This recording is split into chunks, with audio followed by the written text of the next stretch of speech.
ಬಂಡೆ ಹೊಡೆಯುವ ಬಾಂಬ್ ಸಿಡಿದು ಏಪರಿಗೆ ಗಂಭೀರ ಗಾಯ. ತಾಲೂಕಿನ ಕಸಬಾ ಹೋಬಳಿ ಡಿವಿಹಳ್ಳಿಯ ಪಂಚಾಯಿತಿ ವ್ಯಾಪ್ತಿಯ ಹೊಸಹಳ್ಳಿ ಗ್ರಾಮದ ಹೊರವಲಯದಲ್ಲಿರುವ ಕ್ವಾರಿ ಜಾಗದಲ್ಲಿ ಬಂಡೆಗಳನ್ನು ಹೊಡೆಯಲು ಬಾಂಬ್ ಇಟ್ಟು ಸ್ಫೋಟಗೊಳಿಸಲು ಸಜ್ಜಾಗಿದ್ರು.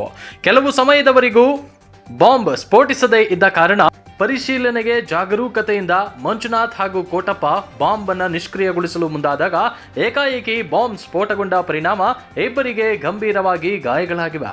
ತಕ್ಷಣ ಅಲ್ಲಿದ್ದ ಕೆಲಸಗಾರರು ಮಧುಗಿರಿ ಖಾಸಗಿ ಆಸ್ಪತ್ರೆಗೆ ದಾಖಲು ಮಾಡಿ ಹೆಚ್ಚಿನ ಚಿಕಿತ್ಸೆಗಾಗಿ ತುಮಕೂರಿನ ಖಾಸಗಿ ಆಸ್ಪತ್ರೆಗೆ ದಾಖಲಿಸಲಾಗಿದೆ ಎಂಬ ಮಾಹಿತಿಗಳು ಲಭ್ಯವಾಗಿದೆ.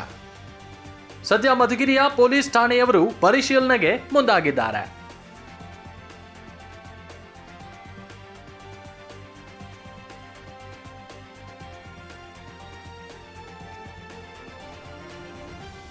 ಬರ್ರಿ ಅಲ್ಲಿ ಹೋಲ್ ಕೊರಿತಾ ಇದ್ರು. ಹೋಲ್ ಕೊರಬೇಕು ಲೋಡ್ ಮಾಡಿದ್ರು. ಲೋಡ್ ಮಾಡ್ಬೇಕಾದ್ರೆ ಅದು ಏಟಾಗಿರಲಿಲ್ಲ.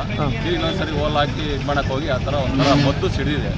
ಸ್ವಲ್ಪ ನಮ್ಮ ಹುಡುಗನಿಗೆ ಏಟಾಗಿದೆ. ಏನು ಏಟಾಗಿದೆ? ದಸಿ ಏಟಾಗಿದೆ? ಸ್ವಲ್ಪ ಜಾಸ್ತಿ ಏಟಾಗಿದೆ. ಕೈಗೆ ಒಂದು ಸ್ವಲ್ಪ ಹೊಟ್ಟೆಗೆ.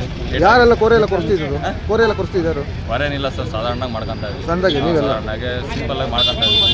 ಏನು ಕೊರೆ ಏನಲ್ಲ, ಸಾಧಾರಣವಾಗಿ ಮಾಡ್ಕೊಂತ.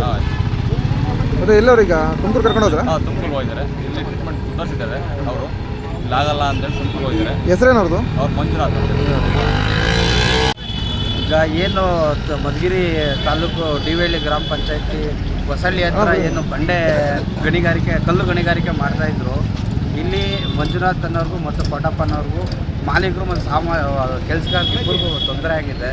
ಇದರಿಂದ ಅವ್ರಿಗೇನೇ ತೊಂದರೆ ಆದ್ರೂ ಕೂಡ ಏನು ಕಾನೂನು ಕ್ರಮವಾಗಿ ಏನೇನು ಅವ್ರಿಗೆ ಸಹಕಾರ ಎಲ್ಲ ಕೊಡಬೇಕು, ಸರ್ಕಾರದ ಕಡೆಯಿಂದ ಇರ್ಬೋದು ಮತ್ತು ಅಲ್ಲಿ ಗಣಿಗಾರಿಕೆ ನಡೆಸತಕ್ಕಂಥ ಮಾಲೀಕರ ಕಡೆಯಿಂದ ಏನಿರಬೇಕು ಅದೆಲ್ಲ ಕೊಟ್ಟು ಅವ್ರಿಗೆ ಯಾವುದೇ ಕಾರಣಕ್ಕೂ ಅಪಾಯದಿಂದ ಅವ್ರನ್ನ ಸುರಕ್ಷತೆ ಕಡೆ ತಗೊಂಡೋಗುವಂಥ ಕೆಲಸ ಮಾಡಬೇಕು ಅಂತ ಹೇಳ್ಬಿಟ್ಟು ನಾನು ಕೈ ಮುಗಿದು ಮನವಿ ಮಾಡ್ತೀನಿ.